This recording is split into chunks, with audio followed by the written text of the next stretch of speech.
यं ब्रह्मा वरुणेन्द्ररुद्रमरुतः स्तुन्नन्ति दिव्यस्तवै वेदै साङ्गपदक्रमोपनिषदै गायन्ति यं सामगा ध्यानावस्थिततद्गतेन मनसा पश्यन्ति यं योगिनः यस्यान्तं न विदुः सुरासुरगणा देवाय तस्मै नमो नमो ब्रह्मण्यदेवाय गोब्राह्मणहिताय च जगद्धिताय कृष्णाय गोविन्दाय नमो नमः। नमः श्रीयतिराजाय विवेकानन्दसूरये सच्चिद्सुखस्वरूपाय स्वामिने तापहारिणे।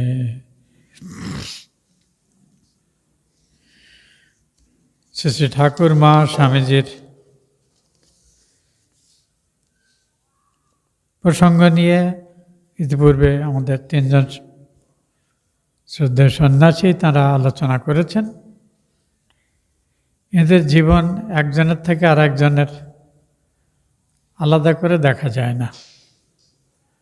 তবুও যখনই আমরা যে কোনো একজনের বিষয়ে মুখ্য আলোচনার বিষয় করি তখন তাকে প্রাধান্যতা দিয়ে বাকিগুলি অপেক্ষাকৃত সহযোগী উদ্ধৃতি হিসেবে ব্যবহার করা হয়। শ্রী ঠাকুরের কথা, তাঁর জীবনের মূল সূত্রগুলি, তাঁর স্বরূপ, তার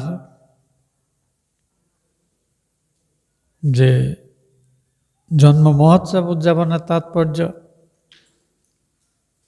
এবং তিনি যে স্থূল শরীর ছেড়ে দিলেও আজও আমাদের মধ্যে নিষ্ঠাবান ভক্তদের আহ্বানে এসে দর্শনাদি দেন, তার বহু প্রমাণ আমরা বিভিন্ন সূত্র থেকে পাচ্ছি। মহারাজ অত্যন্ত সুন্দর কয়েকটি উদাহরণ তাঁর জীবিতকালের ঘটনা দিয়ে আমাদের বুঝিয়েছেন। তার সঙ্গে সঙ্গে ব্যবহারিক জীবনে যে মূল ধারণাগুলি, সত্য কথাই কলির তপস্যা,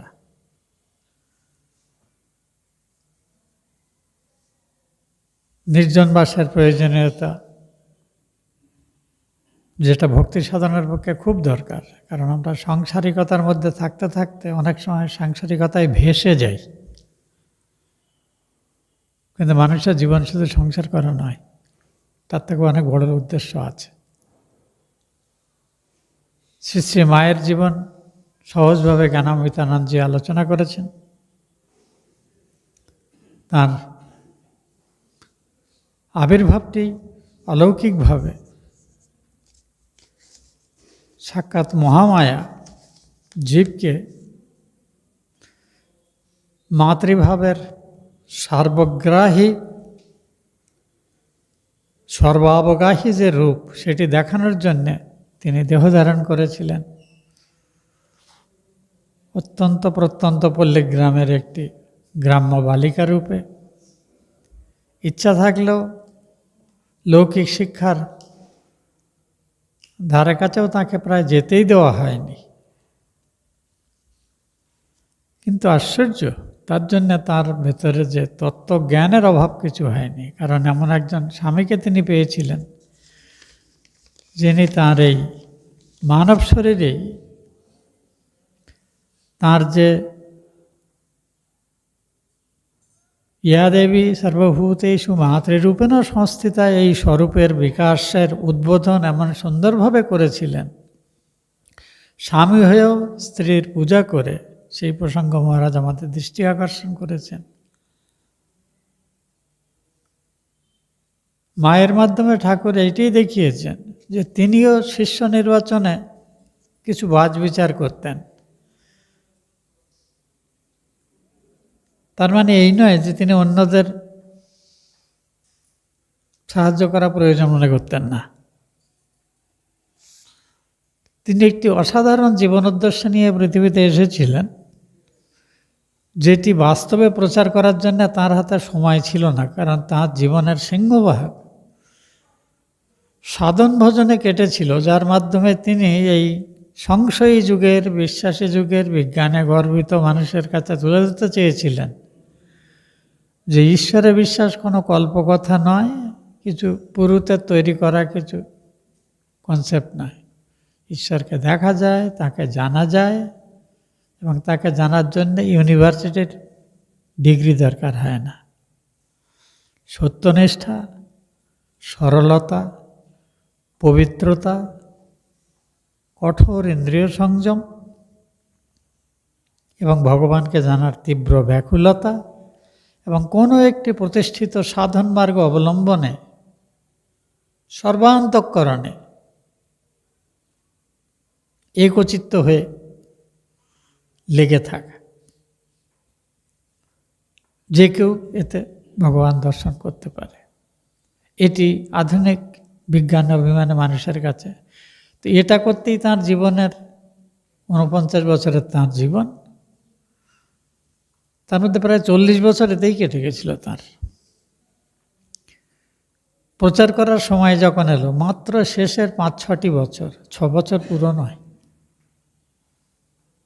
কথামৃতকার গেছেন 82 সালের প্রথমের দিকে, 1882। 86 সালটার যে 8 মাস তাঁর শরীর ছিল, সে সময়টা প্র্যাকটিক্যালি তিনি শয্যাশায়ী ছিলেন এবং শেষের 3 মাস তো বাকরুদ্ধই ছিলেন। এই যে 5-6 বছরের রেকর্ডিংটাই আমরা পাচ্ছি, কখনো ভক্তগৃহে, কখনো সমাজে করেছেন।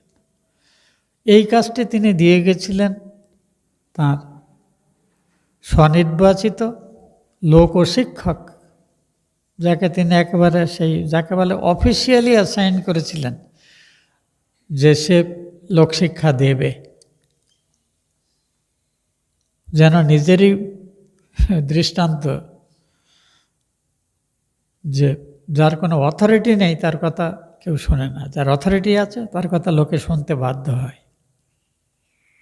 জমিদারের নোটিশের উদাহরণ দিয়েছিলেন হালদার পুকুরের পাশে নোংরা করা লোকেদের থামানোর জন্য। তেমনি নিজে হাতে দিকে নরেন শিক্ষা দেবে যখন ঘুরে বাইরে হাঁক দেবে, কাগজে লিখে দিয়েছিলেন, এজন্য একেবারে রিটেন সার্টিফিকেট। অন্য শিষ্যদের বলেছিলেন, আমারও বর্তমানে তোমরা নরেনকে দেখবে, এবং তিনি হাতে ধরে তাকে সারা পৃথিবী ঘুরিয়েছেন। অদ্ভুতভাবে নানা বিপদের, তার জীবননাশের প্রচেষ্টা থেকেও তাকে রক্ষা করেছেন। এই স্বামীজির কথাই আমরা আজকে আলোচনা করতে যাচ্ছি, যার মাতৃভক্তি অতুলনীয় ছিল, ঠাকুরের ভক্তিও তুলনাহীন ছিল, এবং তিনি এতটাই বড় তাদের দেখতেন যে তিনি নিজে তাদের জীবনী লিখতে চাননি। কারণ পাছে আমরা মনে করি নরেন্দ্রনাথ শ্রীরামকৃষ্ণকে যেভাবে দেখেছেন তার বাইরে আর শ্রীরামকৃষ্ণের কিছু নাই, এই ভুল ধারণাটা তিনি রাখতে চাননি, যার জন্য তিনি কখনো ঠাকুরের পূর্ণাঙ্গ জীবনী লেখার চেষ্টা করেননি। বারবার তাকে অনুরোধ করা হয়েছে, তিনি করেননি। তবে তার সূত্র তিনি দিয়ে গেছেন খণ্ডন ভববন্ধন এই স্তবের মাধ্যমে, আচণ্ডাল প্রতিহতর এই স্তবের মাধ্যমে, ওং রিং রিতাং দমাচল এই স্তবের মাধ্যমে, হিন্দু ধর্ম শ্রীরামকৃষ্ণ বলে একটি প্রবন্ধের মাধ্যমে, আর বাকি কিছু কিছু উক্তি তাঁর লেখনের মধ্যে, চিঠির মধ্যে, বক্তৃতার মধ্যে যা দিয়েছেন, যার থেকে মদীয় আচার্যদের একটি বই সংগ্রহ করা হয়েছে। কথা হলো সুন্দর সুন্দর কথা শুনতে আমাদের ভালো লাগে, কিন্তু সেগুলো আমরা কাজে লাগানোটা খুব একটা দরকার মনে করি না। ওটা পোশাকে, যেমন গীতা সুন্দর শালুতে মুড়ে ফুলবেল পাতা দিয়ে চন্দন টন্দন সিঁদুর টিঁদুর দিয়ে তাকে তুলে রেখে দিই, ভেতরে কী আছে পড়ি না। আমাদের, আমরা সব চাই কোনো একজন গুরু অথবা কোনো একজন সাধু মহাত্মা যাকে দান দক্ষিণা প্রণামী দিলে, কিন্তু একটা ব্রাহ্মণকে ডেকে পুজো করালে তিনি আমার হয়ে সব করে দেবেন। এই শক্ত হাতুড়ি মেরে কী করা উচিত শেখানোর কাজটা স্বামীজি করেছিলেন। কিন্তু আমরা মায়ের কথা এবং কথামৃতের মধ্যেই কিন্তু নিজেদের আবদ্ধ রাখি। আমরা প্রায় স্বামীজির বাণী রচনার মধ্যে ঢুকতে চাই না। ভক্তদের মধ্যে অতি কম সংখ্যক আছেন যারা বিবেকানন্দকে পড়তে চান। তো সেই তেতো অংশটা নাড়াচাড়া করার দায়িত্ব আমাকে দেওয়া হয়েছে। আর এই তেতো অংশটা তেতোভাবে বলার দুর্নামও আমার আছে। কাজে আমি আপনাদের একটু আবেগের ভূমিকা থেকে বাস্তবে নিয়ে আসার চেষ্টা করছি। স্বামীজি সহজ কথায় বলেছেন, ছেলে মেয়ে নির্বিশেষে তাঁর উত্তরসূরি ভারতের ছেলে মেয়েদের কেমন হওয়া উচিত। শুধু স্বদেশ মন্ত্রটা বাড়িতে বড় করে বাঁধিয়ে লিখে রাখবেন, যেন বাড়ির লোকেরা, ছেলেরা মেয়েরা সবাই উঠতে বসতে সবসময় দেখতে পায়। আর সারা জীবন ধরে তারা ওই স্বদেশ মন্ত্রের অর্থটা বোঝার চেষ্টা করবে, নিজের চেষ্টায়, অন্যকে জিজ্ঞাসা করে, সাধু সন্তদের মাধ্যমে, সবভাবে। এবং ওর যতটা সম্ভব নিজের জীবনে আনতে চেষ্টা করবে, তাহলেই আমাদের সব হয়ে যাবে। স্বদেশ মন্ত্রের লক্ষ্য কি স্বামীজি শেষ লাইনে বলেছেন, মা আমায় মানুষ করো। স্বামীজি আমাদের মানুষ করতে এসেছিলেন, ঠাকুর তাঁকে ওই কাজটাই দিয়েছেন, এই হতভাগাগুলোকে তুই মানুষ কর। এটাই নরেনকে দেওয়া তাঁর উদ্দেশ্য ছিল, আর সেটাই তিনি করেছেন। মুশকিল হলো আমরা, তিনি কথাগুলো শক্ত, আর আমরা তো কাজ করতে চাই না। না, আমরা সুন্দর সুন্দর কথা শুনে ভাবালেতে তারপরে গিয়ে সংসারের কাসন্দি ঘাটতে ব্যস্ত হয়ে যায়, কারণ বাস্তবে করতে চাই না। তো জীবন গড়া মানুষ হওয়া মানে হলো একটি চরিত্রবান মানুষ হওয়া। বলবেন এই ধর্মসভায় আবার এইসব পতাকা চাপাবে, একটু ভালো ভালো ভক্তির কথা, জ্ঞানের কথা, ভগবান কী করে দর্শন দিয়েছেন তার কথা ইত্যাদি কথা শুনে, ওগুলো ধোপে টেকে না। আমরা মাটিতে ভাত খাই, সেই অন্ন সৎভাবে জোগাড় করার জন্য লেখাপড়া শিখে পরিশ্রম করে আয় উপার্জন করতে হয়।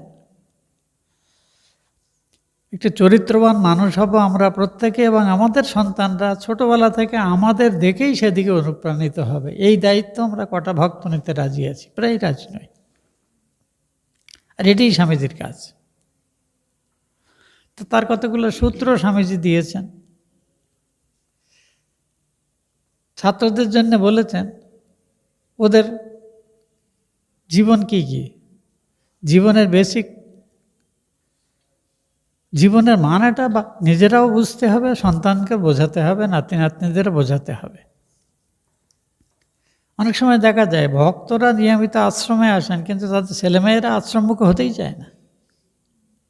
কখনো ভেবে দেখেছেন কেন এটা হয়? না, ওরা আজকালকার ছেলেমেয়েরা ওরা ওই রকম, বলে তুমি যাও আমি পরে যাব।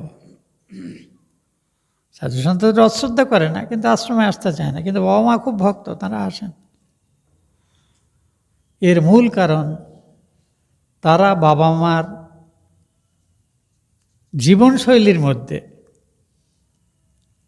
ঠিক ঠিক ধর্মানুচরণের লক্ষণ বেশি দেখতে পায় না, তার জন্য বাবা মার কথা শুনতে চায় না। যে বাবা মা আন্তরিক ভক্ত, সত্যি সত্যিই ধর্মাচরণ করার চেষ্টা করেন, তাদের সন্তানরা না বলতেই তাদের মতো হবেই হবে। আমাদের সব আশ্রমে কিছু কিছু সাধুনিবাস আছে, সেখানে ভক্তরা যায়। স্বামীজি যে ট্রাস্টেড করেছিলেন প্রথম বেলুর মঠে, সেখানেই গেস্ট হাউসের প্রভিশন রেখেছিলেন। আমরা তো সব আশ্রমে আছো। উদ্দেশ্য ভক্তরা সাংসারিকতা থেকে, সাংসারিকতার ওই ঘোর কাটানোর জন্যে একান্তে এই আশ্রমে এসে নিরিবিলিতে সাধন ভজন, পূজাপাঠ, জপ ধ্যান, তপস্যা করবে। মহারাজ তার ইঙ্গিত দিয়েছেন, কথামৃতের একেবারে প্রথম 50 পাতার মধ্যেই পেবেন ভক্তির উপায় কি বলা আছে, 50-52 পৃষ্ঠার দিকে হবে কোথাও। তাতে বলতেন সাধুসঙ্গ, নির্জন বাস। নির্জন বাস মানে আমরা করছি কি, সপরিবারে গিয়ে আশ্রমের গেস্ট হাউসে থাকলাম আর ট্যুরিজম করে বেড়ালাম। তার মানে কি, ফ্যামিলিটাকে বাড়ি থেকে তুলে এনে আশ্রমের ট্রান্সপারেন্ট করে দিলাম। সেই সংসারের কারণ দিয়েই কিন্তু ঘাটা চলছে। না জপ ধ্যান, না পূজাপাঠ, না মন্দিরে যাওয়া, না মঙ্গল আরতি, না সন্ধ্যার আরতি, না সৎপ্রসঙ্গে অংশগ্রহণ। আচ্ছা, তো আমাদের গেস্ট হাউস আমরা তো দেখছি, প্রায় 6 বছর আমার শিলংয়ে কমপ্লিট হয়ে গেল। অত্যন্ত সুন্দর শান্ত পরিবেশ। আশ্চর্যের কথা, মাত্র 1 সপ্তাহ আগে একজন ভক্ত গুয়াহাটি থেকে গেছিলেন। তাঁর বাবা অরুণাচল প্রদেশের চাকরি ছিলেন, তিনি বিবেকানন্দ কেন্দ্র বিদ্যালয়ে পড়াশোনা করেছেন। এত নিষ্ঠাবান, তিনি শুধু আশ্রমবাস করার জন্যই গেছেন, কোথাও ডাইনে বাঁয়ে ঘুরতে যায় না। 3-4 দিন ছিলেন, 2-3 বার আমার সঙ্গে যোগাযোগ করে কথাবার্তা কিছু হয়েছে, আলোচনা করেছে। মঙ্গলারতি, সন্ধ্যারতি, মাঝখানে সারাদিন জপ ধ্যান করছেন। অথচ আনুষ্ঠানিক দীক্ষা তার এখনো হয়নি, কিন্তু এতটাই আগ্রহী। এক ভদ্রমহিলা এসেছিলেন, তার 2-3 সঙ্গে নিয়ে এবং তার ছেলেটিকে নিয়ে। ছেলেটি পড়ছে। আশ্চর্য, ছেলেটি ঠিক মায়ের মতো, সেই মঙ্গল আরতি, সন্ধ্যারতি সব কিছু অ্যাটেন্ড করছে, যে করছে। ওই সামান্য দিনের বেলা একটু কোথাও ঘুরলে টুরলো, কিন্তু কোনো আশ্রমের প্রোগ্রামে বাদ দিচ্ছে না। এই রকম ভক্ত খুব কালে ভদ্রে দেখি। বেশিরভাগই বেড়াতে যায়, সস্তার ট্যুরিজমের জায়গা, তুলনামূলক হোটেলের থেকে সস্তা, নিরাপদে থাকা যায় আশ্রমে, ডাল ভাত যাও খেতে দেয়, মোটামুটি খুব একটা খারাপ নয়। Low cost tourist centre, destination. এজন্যে কিন্তু আমাদের গেস্ট হাউস নয়, কিন্তু কে শোনে কার কথা। আবার যত্ন আত্মের ত্রুটি হলে বেলুন মঠে চিঠি দেয়, আমাদেরকে আবার মুসলেখা দিতে হয়, ভক্তদের সঙ্গে তোমরা দুর্ব্যবহার করেছ। যাদের বড় গাছে খুঁটি দেওয়া আছে, তারা গিয়ে একটুখানি তাদের পছন্দের মতো ফর্দ হয়নি হয়তো, বেলুন মঠ আবার দরখাস্ত যায়। এই করছি আমরা। এই হলো আমাদের ভক্তদের নির্জন বাস, যার জন্য স্বামীজি গেস্ট হাউসের প্রভিশন করেছিলেন। প্রসঙ্গটা এই জন্যে, বাস্তবের ধর্মাচরণ খুব সহজ যদি আমাদের আন্তরিকতা থাকে, খুব কঠিন যদি আন্তরিকতা নেই, দায় সারা বা লোককে দেখানোর জন্য ধর্মাচরণ করছে। পূজার্চার উপযোগী পোশাক, সেই রকম পোশাক, বিশেষ ধরনের পোশাক আশাক, বিশেষ ধরনের খাওয়া দাওয়া, তিলক ফোঁটা, হেনা তেনা ইত্যাদি সব করা। তো উদ্দেশ্য হলো, ভালো মানুষ হতে গেলে ডিগ্রির দরকার নেই, লোক দেখানো ধর্মাচরণের দরকার নেই, মন্দির মসজিদে যে লোকে আমি বড় সাধক দেখানোর চেষ্টার দরকার নেই। শুধু আন্তরিকতা দরকার, সত্যনিষ্ঠা দরকার, ভক্তি দরকার, শ্রদ্ধা দরকার, ইন্দ্রিয়ের সংযম দরকার, সত্যনিষ্ঠা দরকার। শ্রীরামকৃষ্ণ 3টি সূত্র দিয়েছেন, আর স্বামীজি সেটিই বলেছেন এই মানুষ হওয়ার সূত্রের মাধ্যমে। সত্য কথাই কলির তপস্যা, মন এবং মুখ এক করাই সাধন, ঈশ্বর লাভই মনুষ্য জীবনের উদ্দেশ্য। এই মন মুখ এক করা আর সত্যনিষ্ঠাা, অ্যাকচুয়ালি মন মুখ এক করাটাও সত্যনিষ্ঠার মধ্যেই ঢুকে যায়। শুধু সত্যকে ধরে থাকলে ভগবানের কোলে শুয়ে থাকবে, ভগবানের কাছে পৌঁছে যাবে। ওটি আমরা করে উঠতে পারি না। তো স্বামীজি যেটি বলেছেন, অত সংক্ষেপে বললে তো হবে না, সহজ করে বলেছেন চরিত্রগুণগুলি। এই শিক্ষা স্বামীজি নতুন দেননি, যুগে যুগে আমাদের ধর্মে আছে যে মানুষ এবং পশুর মধ্যে সাধারণ ধর্ম কি? আহার, প্রাণে বাঁচতে গেলে খেতে হয়, ঘুমোতে হয়, মৃত্যু ভয় অর্থাৎ মরে যাওয়ার ভয়, তার জন্যই আমরা বেঁচে থাকার চেষ্টা করি, আর বংশধারা বজায় রাখার জন্য সন্তানাদি উৎপন্ন করা। তো এ তো পশু জগতের লোকেরা, পশুরাও মানে, মানুষও মানে। তাহলে মানুষের শ্রেষ্ঠত্ব কি? মানুষের মধ্যে বিবেক জ্ঞান আছে, ধর্মের বোধ আছে। ধর্ম যখনই আসলো অমনি ঘণ্টা নাড়া পুজো পাঠের মধ্যে না, মোটেই না। যথার্থ ধর্মাচরণ কতগুলো সদাচার এবং চরিত্রগুণের সমষ্টি। গীতাতে দৈবাসুর সম্পদ বিভাগ যোগে প্রায় 23টি গুণের কথা আছে। ত্রয়োদশ অধ্যায়ে জ্ঞানের লক্ষণ কি বলে সেখানে 17টি বা 18টি চরিত্রগুণের প্রসঙ্গ আছে। মনুসংহিতাতে ওটিকেই 10টি লক্ষণ বলে বলা হয়, দশকং ধর্ম লক্ষণম। ধৃতিক ক্ষমা দম অস্তেয়ম শৌচম ইন্দ্রিয় নিগ্রহ। ধীর বিদ্যা সত্যম অক্রোধ দশকম ধর্মলক্ষণম। ধৈর্য, ক্ষমা, ইন্দ্রিয় সংযম, অস্তেয়, নির্লোভতা, অন্তর এবং বাইরের শৌচ, আন্তরিক পবিত্রতা, বাহ্যিক পবিত্রতা দুই, যাকে আমরা শৌচ ক্লিনলিনেস বলে মানছি, ইন্দ্রিয় নিগ্রহ, এটাকেই সম বলে।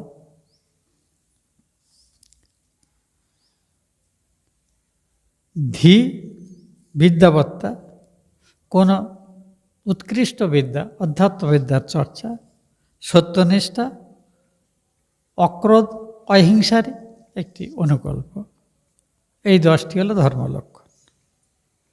হিতোপদেশের ঋষি এটিকে সহজ করে 8টিতে বলেছেন। ইজ্জা, পূজার্চনা, অধ্যয়ন, সদ্গ্রন্থাদি পাঠ, দানানি, চ্যারিটি, সদুপায়ে উপার্জিত অর্থ শুধু নিজের ভোগে বা পরিবারের ভোগে না লাগিয়ে সাধ্যমতো আমার থেকে অপেক্ষাকৃত খারাপ অবস্থায় আছে তাদের কল্যাণের জন্য ব্যয় করা, দেবোদ্দেশ্যে ব্যয় করা, পূজার্চনায় ব্যয় করা, বা আর কোনো সৎ কাজে ব্যয় করা, বা দেশের দোষের প্রয়োজনে ব্যয় করা, চ্যারিটি। ইজ্জা, অধ্যয়ন ও দানানি। তপস্যা, এই তপস্যা কথাটার মানে কিন্তু এই যে জঙ্গলে গিয়ে তপস্যা নয়, অস্টিয়ারিটি, সর্বপ্রকারে আপনার সামর্থ্য আছে কিন্তু আমি বিলাসিতা কখনো করব না। কারণ বিলাসিতা শরীরেরও ক্ষতি করে, মনেরও ক্ষতি করে, আমাদের জীবনকে নষ্ট করে দেয়। আজকে কিন্তু কমফোর্টেবল লিভিংয়ের জন্যে আমরা we are going to any extent, এর কোনো সীমা নেই। অথচ আশ্চর্য হয়ে দেখা যায় পাশাপাশি একটা শ্রমজীবী পরিবার, সেখানে 2-3টি বাচ্চা আছে। একটা খুব সম্পন্ন সচ্ছল পরিবারের গাড়ি বাড়ি সবই আছে, সেখানে 2-3টি বাচ্চা আছে, একই সঙ্গে বড় হয়ে উঠেছে। 25 বছর বাদে দেখবেন ওই সচ্ছল পরিবারের ছেলেটি 20 কেজি জিনিস মাথায় নিয়ে গড্ডে হেঁটে যাচ্ছে, এরা 10 কেজি ওজনেই তুলতে পারে না। অথচ অনেক ভালো খেয়েছে, অনেক ভালো। তার মানে কি? প্রকৃতি আমাদের শরীরটা কর্মক্ষম করে সৃষ্টি করেছে, কর্ম সৃষ্টি করলেই শরীরের মাসল বাড়ে। অলস আরামের জীবন যাপন করলে মাসলগুলো নরম হয়ে যায়, রোগ শরীরে ডিবি যায়। খাবার দাবার খেতে হবে শরীরকে সাধনক্ষম কর্মক্ষম রাখার জন্যে, জিহ্বা তৃপ্তির জন্যে নয়। বিলাসী জীবন তাই করে। এরা পায় না বলে খায় না, কিন্তু এদের শরীর কম, এদের ওষুধ খেলে 2 ফোঁটা হোমিওপ্যাথিতে সেরে যায়। আর এরা 500-700 টাকার অ্যালোপ্যাথি খেলেও রোগ সারছে না। আজ হাসি কাল কাশি, তারপর দিন বাদ স্পন্ডিলাইটিস সব লেগে আছে। দেখুন, প্রকৃতির থেকে যত বিচ্ছিন্ন হয়ে বাঁচছি আমরা নগরবাসীরা, তত আমরা দুর্বল হচ্ছে শারীরিকভাবে, মানসিকভাবে, সব দিক থেকে। প্রকৃতির যারা যত কাছে তারা তত শক্ত সমর্থ, তাদের শরীরের রোগ প্রতিরোধ ক্ষমতা তত বেশি। করোনায় যে বেশি লোক ভারতবর্ষে মরেনি, এর প্রধান কারণ যারা মরেছে তারা ধনী সম্পদশালী মানুষরা বেশি, শ্রমজীবী পরিশ্রমী মানুষরা কম মরেছে। আর তাদের সংখ্যা বেশি হলে ভারতবর্ষে মৃত্যু হার কম। ও গভর্নমেন্টেরও কৃতিত্ব নাই, কারোরই কৃতিত্ব নাই, জীবনশৈলীর পার্থক্য। স্বামীজি বলছেন, সত্যনিষ্ঠ হও, পবিত্র হও, ধৈর্যশীল হও, অধ্যবসায়শীল, লেগে থাকো, আর সেবা করো মানুষের, পরার্থপর হও, আর কিচ্ছু না। তাহলে তুমি মানুষ বলে গণ্য হবে। জীবনে আমরা যত হীন কাজ করি, ছোট কাজ করি, তার সব কিছুর মূলেই হলো স্বার্থপরতা। স্বামীজি বলছেন, পাপ বলে জগতে আর কিছু নেই, যদি কিছু থাকে স্বার্থপরতাই হলো পাপ। যে মানুষটি যত স্বার্থপর সে তত আসরিক, নারকীয়, পশুতুল্য। আর যাদের মধ্যে স্বার্থপরতা যত কম তারা ততটাই দেবতাদের দেবতুল্য ব্যক্তি। কাজেই ত্যাগ এবং সেবা, আসলে একটা সেবার মাধ্যমে ত্যাগের মানসিকতা না থাকলে ঠিক ঠিক সেবা হয় না, সেবার অভিনয় হয়। তাহলে চরিত্র গঠন করার জন্যে এই যে এতগুলো গুণের কথা বললাম, সব কিছুর মূল স্বামীজি মাত্র 4টিতে 5টিতে দাঁড় করিয়েছেন। Truth, purity, unselfishness, purity, patience, perseverance, unselfish love, এই 5 কাটা। আমরা নিজেরা ছোটবেলা থেকে কী করে অভ্যাস করব, তার জন্য সবথেকে ভালো হলো লেকচার না দিয়ে একটা সুনির্দিষ্ট জীবন শৈলী মেনে চলা। স্বামীজি বলেছেন আমাদের সনাতন ধর্মের অনুসারী আমরা যারা, তাদের জীবনের আদর্শ হলেন হর পার্বতী, শিব শক্তি বলি, উমা মহেশ্বর বলি, যে নামেই আমরা বলি না কেন, এবং তারা ত্যাগী। এই গোটা বিশ্ব সৃষ্টি তাঁদের, তাঁদাই আদি পিতা আদি মাতা, এবং সর্বত তাঁরা একই। সেটাই শিব তাঁর অর্ধনারীশ্বর মূর্তি দিয়ে দেখিয়েছেন। কাজেই সমাজে নারী এবং পুরুষের সমান ভূমিকা আছে, শুধু দুজনের কাজের ক্ষেত্রটা আলাদা। আজকে বিদেশি ভুল শিক্ষার জন্য আমরা অধিকারের লড়াই করছি। অধিকারের লড়াই নয়, সংসারটা দুজনেরই, এবং তার জন্য দুজনেরই পরস্পরের প্রতি শ্রদ্ধাশীল হয়ে ত্যাগ এবং সেবার জীবনযাপন করবে, এটাই হলো মোদ্দা কথা। তা না করে এখন অঙ্ক করছি, তুমি কতটা ছাড়বে, আমি কতটা ছাড়ব। মাঝখানে এসে পড়লেন উকিল মশাই, তিনি দুজনের কাছ থেকেই পয়সা খেলেন, খেয়ে ফুলে ফেঁপে দেখলেন 2 বেড়ালের ঝগড়া আছে, বাঁদর পিঠে খেয়ে চলে গেল, বুঝেছে? এই হলো আমাদের সংসারের জীবন। তার উপরে গভর্নমেন্ট এক সর্বনাশা আইন করেছে 498-এ, যদি কোনো শিক্ষিত ছেলে 498 আইনটা পড়ে, সে কখনো বিয়ে করতে চাইবে না। স্বামী স্ত্রীর মধ্যে ঝগড়া হলে 90% দোষ ছেলেটার, আইনই বলে দিচ্ছে। এ যেন বিয়ের সময় বউয়ের হাতে একটা বরণডালা দিয়ে বলছে, মা এতে একটা ছুরি আছে, একটা রিভলভার আছে, একটা ফাঁসির দড়ি আছে, তোমার যখন যেটা সেটা তুমি ব্যবহার করতে পারো, পুরো ছুট দিয়ে দিলাম, আমায় রক্ষা করো। আত্মসম্মানবোধ যাদের আছে সে ছেলে কখনো বিয়ে করবে না।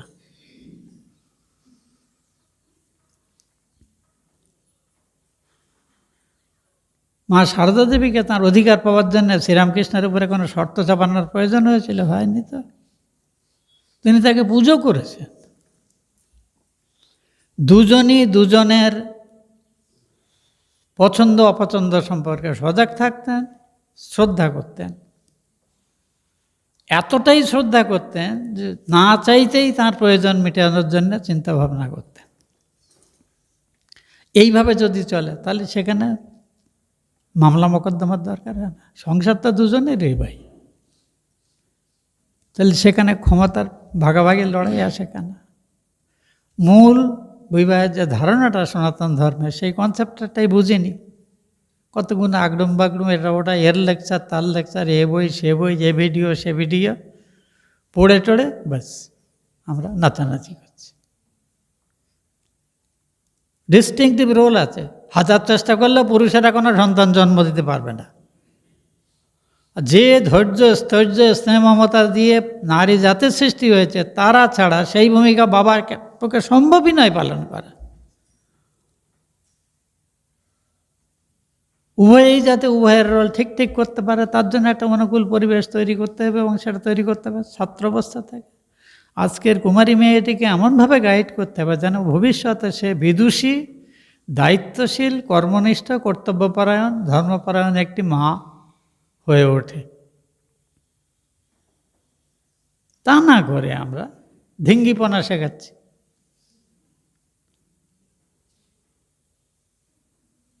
ফড়ফড় করে ইংরেজি বলতে হবে, ম্যাম সাহেবের মতো নাচকর্দন করতে হবে, কাপড় চোপড় পারতে ল্যাংটা হয়ে চললেই ভালো হয় না। তা তো তার সেটা না করে এক বড্ড খারাপ দেখায়, একটুখানি যতটুকু ঢাকাটুকি না দিলে না চললে হবে, ওটাই সাহসিকতা। তো আমরা এর মধ্যে ফিরেছি, এটা তো ভারতে কখনো ছিল না, তো কোত্থেকে এসেছে এসব উপদ্রবগুলো? তো এগুলো কবে তারা বন্ধ করবে? কারা ঠিক করবে এগুলো? ছেলেমেয়েরা কথা শোনে না বললেই হবে নাকি? আপনার রক্ত থেকে আসা ছেলে মেয়ে আপনার বাধ্য হবে না, তাকে পাড়ার লোকের বাধ্য হবে? মোবাইল ছাড়া হয় না, মোবাইলের উপদ্রব। মোবাইল কি নিজের পয়সায় কিনেছে?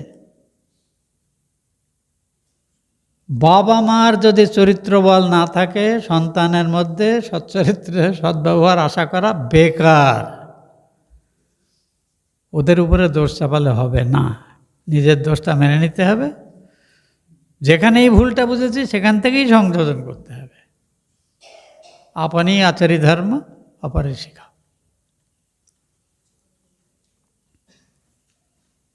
স্বামীজিকে একটা শিক্ষা দিয়েছেন, স্বামীজি সারা জীবন সেই মায়ের প্রশংসায় পঞ্চম। স্কুলে মাস্টারমশাই অন্যায়ভাবে শাস্তি দিয়েছেন, যাব না আর স্কুলে। না বাবা, ওরকম করতে নেই, মাস্টারমশাই ভুল করতেই পাবে। তুমি যেটা ঠিক বলে জানো সেটাই তুমি করবে। মাস্টারমশাই স্বীকার করলো না, তার জন্য তো সত্যিটা আর মিথ্যে হয়ে যাবে না। ও করতে নেই। স্বামীজি মেনে নিলেন। যে শ্রদ্ধেয় তাকে শ্রদ্ধা করতে হবে। অন্যের প্রতি এমন ব্যবহার করবে না যাতে অন্যরা তোমাকে দিকে আঙুল তুলে বলতে পারে দেখো ওই করেছে। কাজে নিজের ব্যবহার সম্পর্কে সজাগ হবে, তাহলে আর কেউ তোমার নিন্দা করবে না। মা শিখিয়েছেন এগুলো।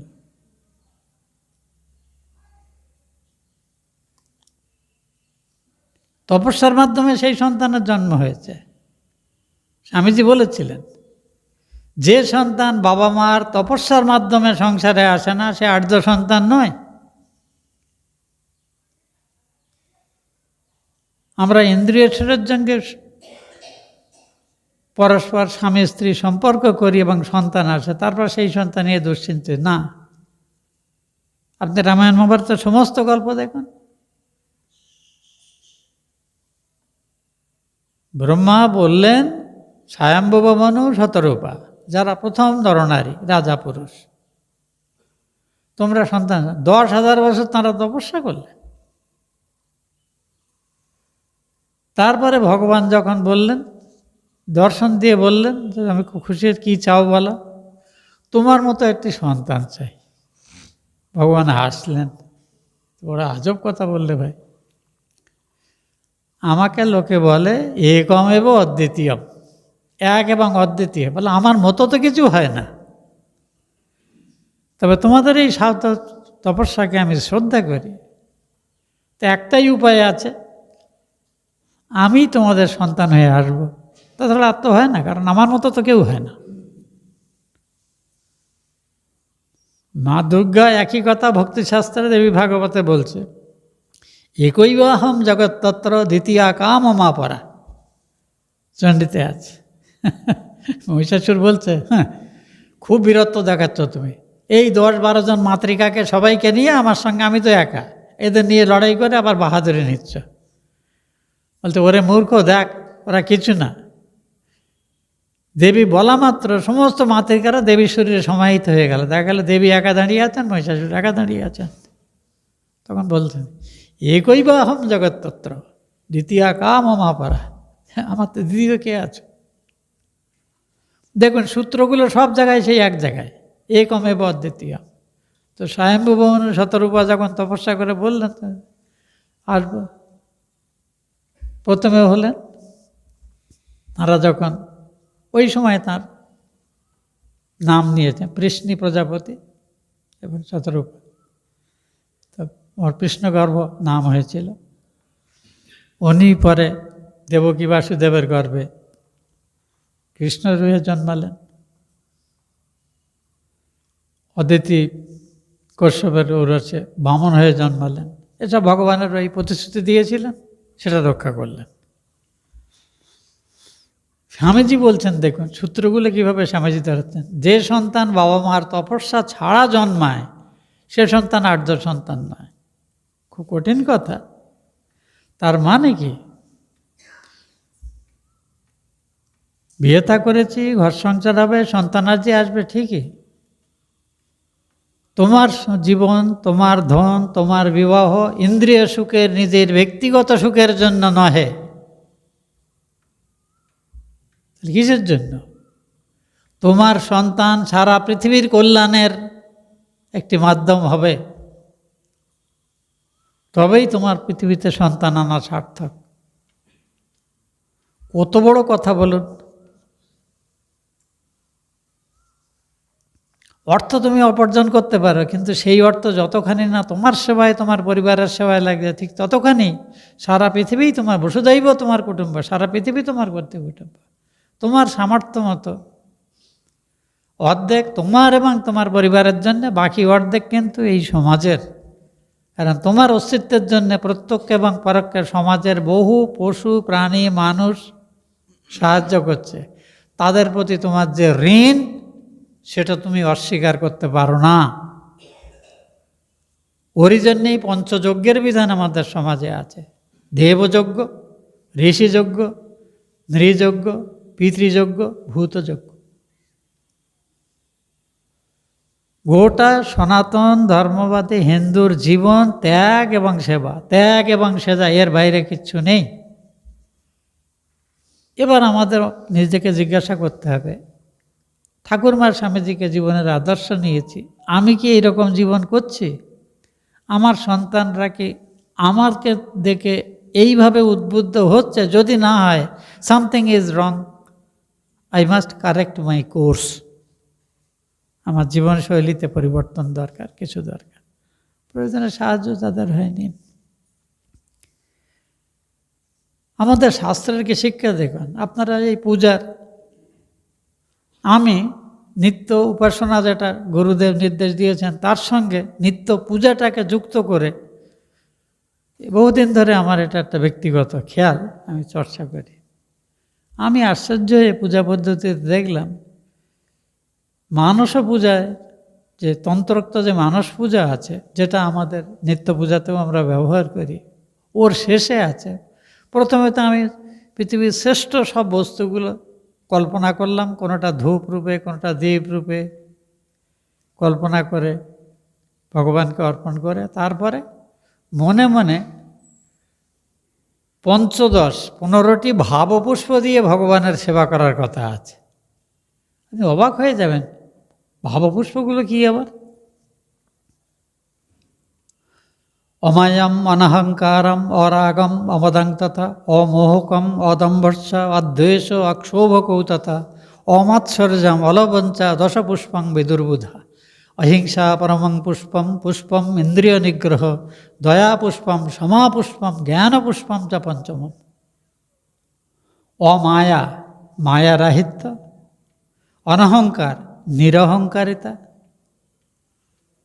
অদ্বেষ বিদ্বেষ শূন্যতা, মানে প্রীতিময় সম্পর্ক, সকলকে প্রীতির চোখে দেখা, কারোর প্রতি বিদ্বেষ নেই। অক্ষোভ, কারোর প্রতি কোনো ক্ষোভ নেই, অভিযোগ নেই। অমাৎসর্যম, ঈর্ষা শূন্যতা। অলবঞ্চা, নির্লোভতা, এখানে আমরা পড়েছি দশকং ধর্মলক্ষণের মধ্যে। তো এইভাবে বলা হচ্ছে। শেষে পরম পুষ্প 5টি। অহিংসা, কারোর প্রতি শত্রুতা বুদ্ধি না থাকাটাই অহিংসা। ওই হাঁস মুরগি খেলে, মেরে খেলে বা মাছ খেলে অহিংসা, হিংসা হয়। আর নিরামিষ খেলে না, নিরামিষ খেয়ে লোকগুলো এই দেশে সব থেকে বেশি করাপশান করছে।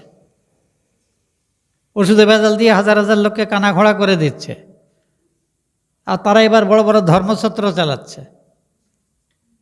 বিনা পয়সায় গঙ্গাসাগরের যাত্রীদের কৈলাসে যাত্রাতে এই আপনি অমরনাথের যাত্রীদের খেতে দিচ্ছে।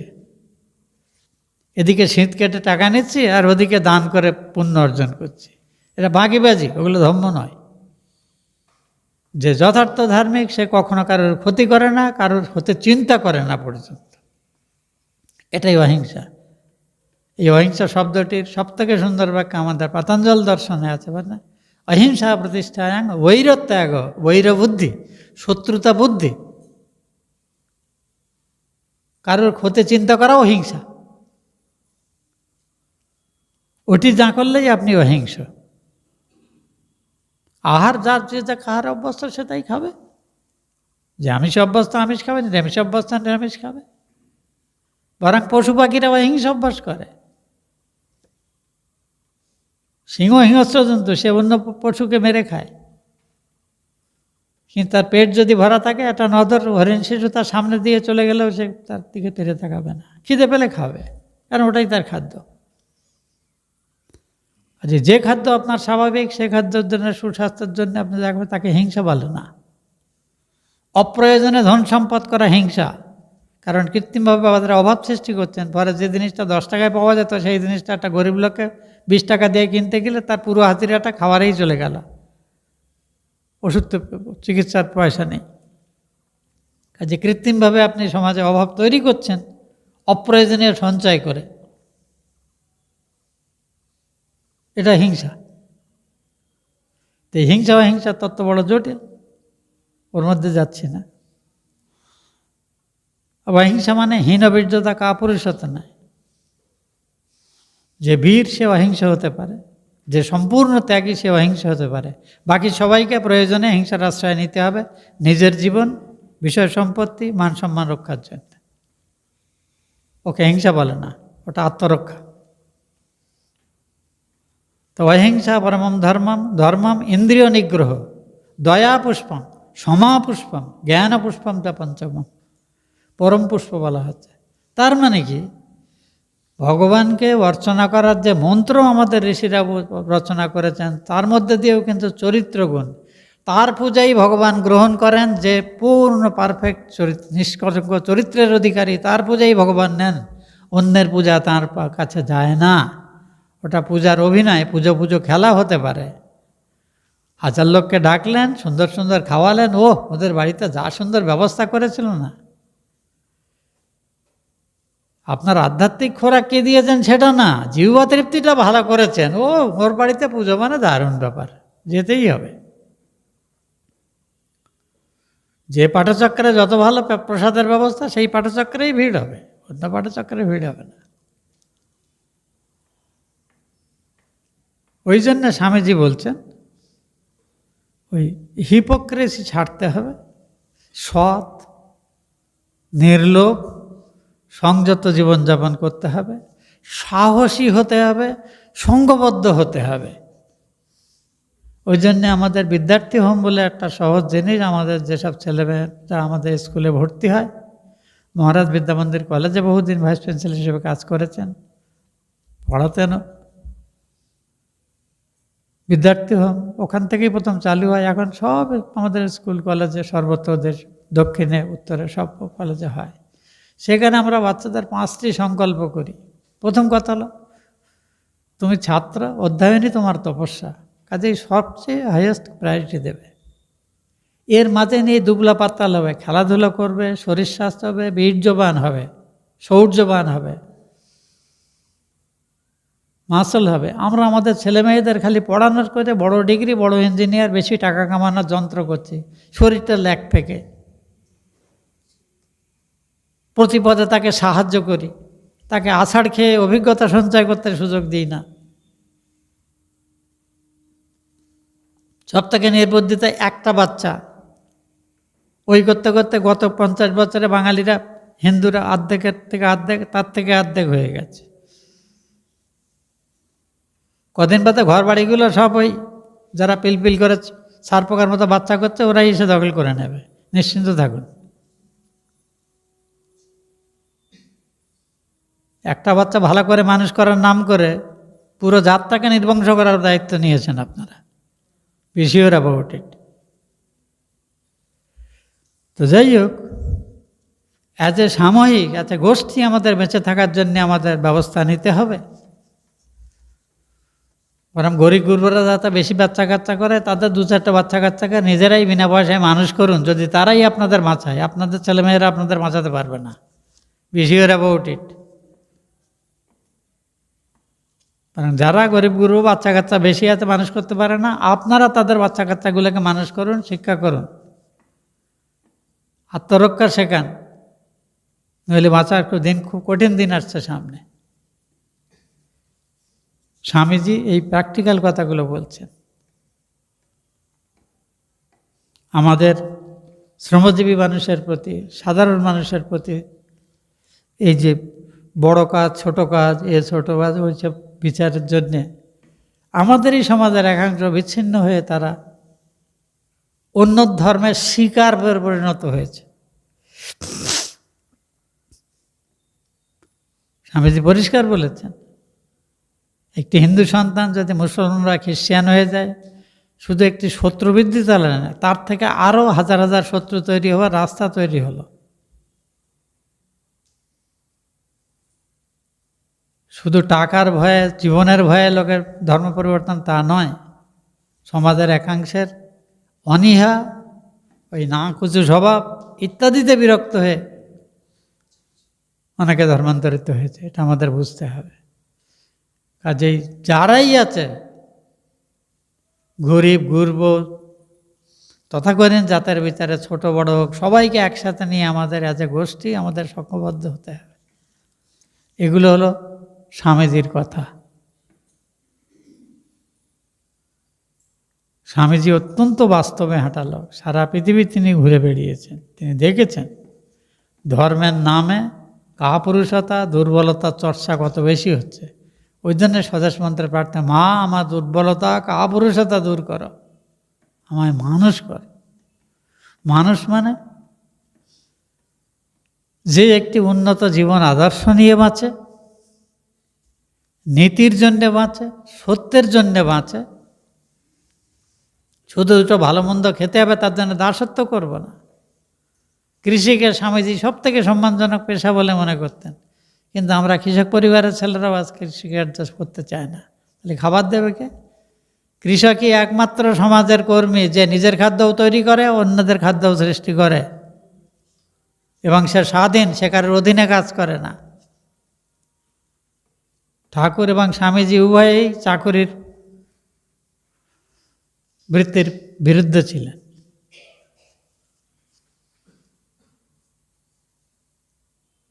মাসে লাখ টাকা চাকরি করে উপার্জনের থেকে চাকরি করা দাসত্ব।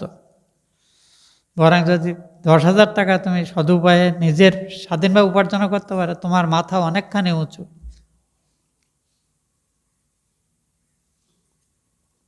কাজে স্বামীজি আমাদের আত্মসম্মান বোধ সম্পন্ন হতে বলতেন। এইগুলি আমরা অভ্যাস করবো, আমাদের বাচ্চাদের শেখাবো। সকাল থেকে ঘুম থেকে উঠে আর্লি মর্নিং, ওই 8টা-9টা অবধি ঘুম থেকে ওঠা নয়, সূর্যোদয়ের আগে ঘুম থেকে উঠতে হবে। হাত মুখ ধুয়ে প্রথমে দেব প্রণাম, বাড়িতে গুরুজনদের প্রণাম, দাদু দিদা বাবা মাকে প্রণাম, তারপরে বাকি যে যার কাজ করো, পড়াশোনা করো, চর্চা করো, স্কুলে যাও, যা কিছু নিজের সব করছো, পরিষ্কার পরিচ্ছন্ন থাকো। ঠাকুর চাকর বাড়িতে রাখবেন না, যতই সামর্থ্য থাকে আপনার।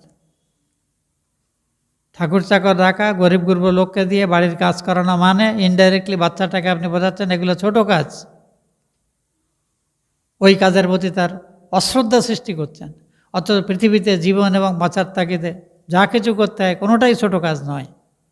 যার যেমন বিদ্যা শিক্ষা অর্জন, সবাই সমান মেধাবী নয়, যে যে স্তরের কাজ করে তেমনি করতে পারে। কাজে সব কিছু কাজ তারা করবে। বাড়িতে ঠাকুর চাকর রাখতে নেই। জুতো সেলাই থেকে চণ্ডীপাঠ, ঘর দোর মোটা, ধোয়া পোঁচা, রান্না বান্না, যা কিছু, ছেলে মেয়ে নির্বিশেষে সবাইকে সব কাজ শেখানো দরকার। শরীরচর্চা শেখা দরকার। শক্ত সমর্থ শরীরের অধিকারী করতে হবে। আমরা বাচ্চাদের নাচ গান ইত্যাদি শেখাই, বিশেষ করে মেয়েদের ওগুলো শেখাই, কিন্তু তাদেরও শরীরচর্চা শেখানো দরকার। পাশের বাড়ির লোক বর্ডার পাহারা দিক, আমার বাচ্চাটাকে আমি সেনাবাহিনীতে পাঠাতে চাই না, সে কলম পেটা কম্পিউটার ঘরে বসে, এয়ার কন্ডিশন ঘরে বসে চাই করে, এগুলো নির্বুদ্ধিতা। যার সামর্থ্য আছে সে অবশ্যই যাবে। এরাই ক্ষত্রিয় প্রকৃতপক্ষে, যারা সমাজের সুরক্ষা দেবে। রাজতন্ত্রে এদের ক্ষত্রিয় বলা হতো। আমাদের সব সেনাবাহিনীতে যে খ্রিস্টানরা, জাট, এ তো বেশিরভাগ কৃষি পরিবারের ছেলেরা। তো সৈন্যবাহিনীতে জাট রেজিমেন্ট বলুন, রেজিমেন্ট সব চাষি পরিবারের ছেলেরা, কিন্তু সবাই সব কাজে যুক্ত নেই। যারা ফিজিক্যাল ফিটনেস আছে বেশি তারা ওই কাজে যাবে, তার জন্য তাদের মর্যাদা দিতে হবে। কই আমার নিজেদের সন্তানকে সেনাবাহিনীতে পাঠানোর জন্য খুব কম বাবা মা পাবেন যারা স্বেচ্ছায়, তাদের আগে কেউ যদি বংশে যদি সৈন্যবাহিনী থাকে তবেই তারা করে, তাই না? অন্য সাধারণত এই জন্য যায় না।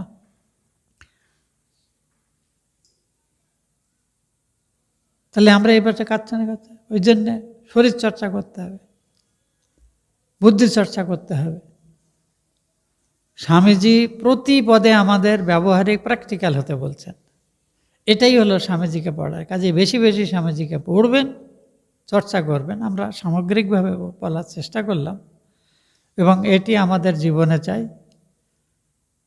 এবং আমরা বাবা মা হিসেবে যদি ঠিক ঠিক এটি করি, তবেই কিন্তু স্বাভাবিকভাবে ছোটোবেলা থেকে বাচ্চাদের আমাদের দেখে দেখে শিখবে। ছোটোবেলা থেকে এই একটি আমার সাথে পরিচয় হয়েছে, মাত্র 3-4 বছর পরিচয় হয়েছে। সে ব্যাংকে চাকরি করতো, মেয়েটি বিয়ে থা করেছে, একটি বাচ্চা হয়েছে। তা ছোট বাচ্চা ছবি পাঠিয়েছে, বাচ্চাটা এখনও পড়তে শেখেনি, কথা বলতেও পারে না ভালো করে, উঁয়া গুঁগা করে, কিন্তু ছবির বই এনে দিয়েছে, জঙ্গল বুক এনে দিয়েছে। দেখলাম খুব মনোযোগ দিয়ে দেখছে শুয়ে শুয়ে বাচ্চাটা। আমি বললাম, বাবা এত মনোযোগ দিয়ে পড়ছে? বলে হ্যাঁ, একটা জঙ্গল বুক এনে দিয়েছে। আমি বলি, জঙ্গল বুকটা দিয়েছে ঠিকই আছে, কিন্তু ওই জায়গাটাতে পিক্টোরিয়াল বুদ্ধের জীবনী, কৃষ্ণের জীবনী, গুরু গোবিন্দ সিংয়ের জীবনী, নেতাজির জীবনী, স্বাধীনতা বীরদের কাহিনী, রানা প্রতাপের জীবনী, শিবজির কাহিনী, এগুলো পড়া।